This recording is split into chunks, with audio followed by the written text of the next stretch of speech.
প্রিয় অভিবাসী ভাই বোনেরা, আপনারা কেমন আছেন? আলহামদুলিল্লাহ ভালো। এবং আমার মা বোনেরা, আমরা সেই বাংলাদেশটাই চাই যে বাংলাদেশের শিশুরা বলবে এটা আমার বাংলাদেশ, আমার বৃদ্ধ বয়সা বলবে এটা আমার বাংলাদেশ। চা বাগানের আমার শ্রমিক ভাই বোনেরা যারা আছে, যারা অত্যন্ত মানবতার জীবনযাপন করে সন্তানেরা তাকে শিক্ষা এবং স্বাস্থ্যের সেবা থেকে বঞ্চিত, যুগ যুগ ধরে একই পেশায় পড়ে আছে হাট পেশার মানুষগুলো, আমরা চা বাগানেরও আধুনিকায়ন করব, প্রযুক্তি সমৃদ্ধ করব, সেই মানুষগুলোর জীবন মানে পরিবর্তন আনবো ইনশাআল্লাহ। তাদের একটা সন্তানও শিক্ষার আলো থেকে বঞ্চিত হবে না। আমরা বারবার বলে আসছি, এই দেশে বংশানুক্রমে আমরা দেখতেছি রাজার ছেলে রাজা হয়, রানীর ছেলে রানী হয়। আমরা সেটা পাল্টে দিতে চাই। একজন সাধারণ শ্রমিকের সন্তান সে যদি মেধাবী হয় তাহলে তার মেধার বিকাশ ঘটিয়ে আমরা চাই সে হবে আগামী দিনের বাংলাদেশের প্রধানমন্ত্রী ইনশাআল্লাহ। সেই রাজনীতিতে আমরা চালু করতে চাই। এই রাজনীতির পক্ষে আপনারা আছেন? আলহামদুলিল্লাহ, মোবারক আপনাদেরকে। সম্মানিত ভাইরা, দুইটা ভোট। কয়টা ভোট? প্রথমে গণভোট। কি বলবেন? কি বলবেন? হ্যাঁ মানে আজাদি, না মানে গুলামি। আজাদি না গুলামি? আজাদি না গুলামি? 12 তারিখ প্রথম ভোট ইনশাআল্লাহ। মহান আল্লাহ যেন হাকে অত্যন্ত সম্মানের সাথে বিজয়ী করেন। বিজয়ী হবে ইনশাআল্লাহ। হ্যাঁ, ভোট বিজয়ী হলে পুরোনো পচা রাজনীতির চরিত্র এবং চিত্র পাল্টে যাবে ইনশাআল্লাহ। ভোট বিজয়ী হলে বাংলাদেশ বিজয়ী হবে, জিতে যাবে। ভোট পরাজিত হলে বাংলাদেশ পরাজিত হয়ে যাবে। আল্লাহ তাআলা বাংলাদেশকে এই জন্য বিজয়ী করে। এরপরে বাংলাদেশ বিজয়ী হলে বাংলাদেশ চালাবে কে?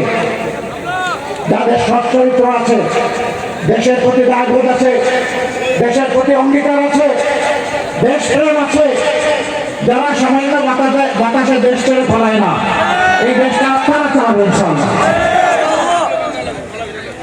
সম্মানিত ভাইরা, আমরা আপনাদের কথা দিচ্ছি, আমরা সব ধরনের বিভক্তিকে ঘৃণা করি আর বাংলাদেশকে আর বিভক্ত করতে দেব না। 4টা ধর্মের মানুষ এখানে যুগ যুগ ধরে আমরা বসবাস করে আসছি, মুসলমান, হিন্দু, বৌদ্ধ, খ্রিস্টান। এটি একটি ফুলের বাগানের মতো, বিভিন্ন জাতের গাছ এই বাগানকে আল্লাহ তাআলা সাজিয়ে দিয়েছে। ধর্মের ভিত্তিতে কারো উপর বাড়াবাড়ি ইসলাম পছন্দ করে না, এটা হারাম। কোনো বাড়াবাড়ি করার সুযোগ নেই। কোনো ধার্মিক মানুষ কোনোদিন অপর ধর্মের মানুষের কোনো ক্ষতি করতে পারে না। তার সাথে বাংলাদেশের জনগণ আমাদের বিরুদ্ধে, আলেম ওলামার বিরুদ্ধে অনেক অভিযোগ আনা হয়েছে, কিন্তু একটি অভিযোগ কেউ প্রমাণ করার সাহস দেখাতে পারেনি। বরঞ্চ যারা অভিযোগ এনেছে তারাই ছিল লুটেরা, তারাই ওদের ক্ষতি সাধন করেছে। আমরা এই ধারা বন্ধ করে দেবো ইনশাআল্লাহ। 5 তারিখের পরে জাতি সেই ধারাটাই দেখেছে। আমরা মিলেমিশে পরস্পরকে আমরা সহযোগিতা করেছি সামাজিক নিরাপত্তা নিশ্চিত করার জন্য। ইনশাআল্লাহ আগামীতে সেই সুযোগ পেলে আমরা সারা দেশে সেই নিরাপত্তা নিশ্চিত করব। মেধার ভিত্তিতে যে কোনো ধর্মের মানুষ তার মেধা এবং যোগ্যতার ভিত্তিতে সে তার উপযুক্ত কাজ পাবে। ধর্মীয় পরিচয় কাউকে আর বঞ্চিত করার কোনো সুযোগ থাকবে না। আমরা এই কাজ করব না। বিভিন্ন ধর্মের মানুষ আছে, তাদের ধর্মীয় আচার অনুষ্ঠান যেটা আছে তাদের মতো করে মন ভরে করবে। এখানে কেউ বাধা দেওয়ার সাহস দেখাতে পারবে না। তারা নিরাপত্তা এবং সম্মানের সাথে তাদের আচার অনুষ্ঠান করবে, তা অবশ্যই আমরা নিশ্চিত করব। যা গত 17 মাসে আমরা চেষ্টা করেছি, আমাদের কোনো সরকারি দায়িত্ব ছিল না, কিন্তু আমাদের নৈতিক দায়িত্বের জায়গা থেকে এই দায়িত্ব আমরা পালন করেছি। ভবিষ্যতের বাংলাদেশে এমন হবে ইনশাআল্লাহ। ভোটের পরে দেশ পরিচালনার জন্য আমরা ইনসাফের পক্ষে সবাই ঐক্যবদ্ধ হয়েছি। ন্যায় বিচার সমাজে কায়েম হলে দুর্নীতি, চাঁদাবাজের লুণ্ঠন, দর্শন, খুন এই সব বন্ধ হবে ইনশাআল্লাহ।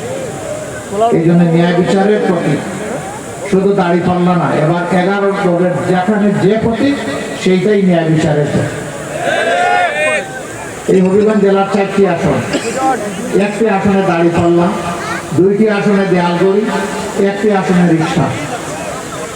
যেখানে রিক্সা আমরা সবাই রিক্সা, যেখানে দেয়ালগড়ি সবাই আমরা দেয়ালগড়ি, যেখানে পাল্লা আমরা সবাই সেখানে দাড়ি পাল্লা। আমি এখন অনুরোধ জানাবো, এক এক করে হবিগঞ্জ 1 থেকে আমরা শুরু করবো ইনশাল্লাহ।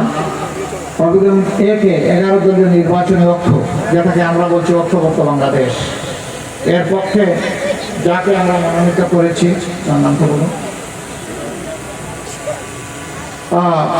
উনি বাংলাদেশ খেলাফত মজলিসের একজন নেতা, একজন দায়িত্বশীল, জনাব মুফতি সিরাজুল ইসলাম মিরপুরি। তার হাতে আমরা বাংলাদেশের সবচেয়ে পপুলার, সবচেয়ে জনপ্রিয় গণপরিবহন রিক্সা তুলে নিচ্ছি। যত সংখ্যায় বাংলাদেশের রিক্সা আছে আর কোনো পরিবহনের একটা সংখ্যা নেই। তার মানে এটা হচ্ছে সাধারণ জনগণের পরিবহন। ইনশাআল্লাহ আমরা দোয়া করি রিক্সা সম্মানের সাথে বিজয়ী হয়ে আসুক। প্রত্যেকটা সিট এবং প্রত্যেকটা ভোট 12 তারিখ গুরুত্বপূর্ণ। সেই আসনে আমরা দোয়া করি ভাই যেন নির্বাচিত হয়ে আসে। তারপরে হবিগঞ্জ 2,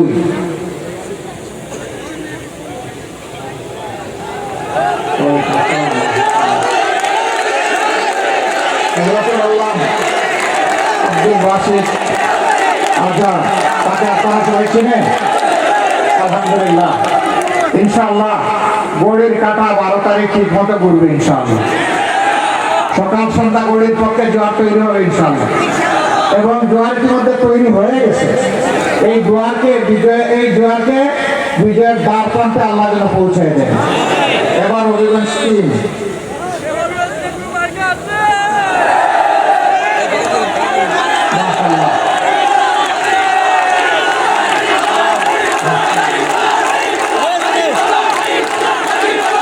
মাশাআল্লাহ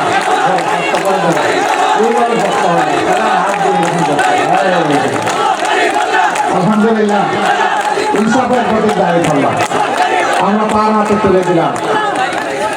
প্রতীকের স্লোগানটা একটু পরে দিচ্ছি ইনশাআল্লাহ।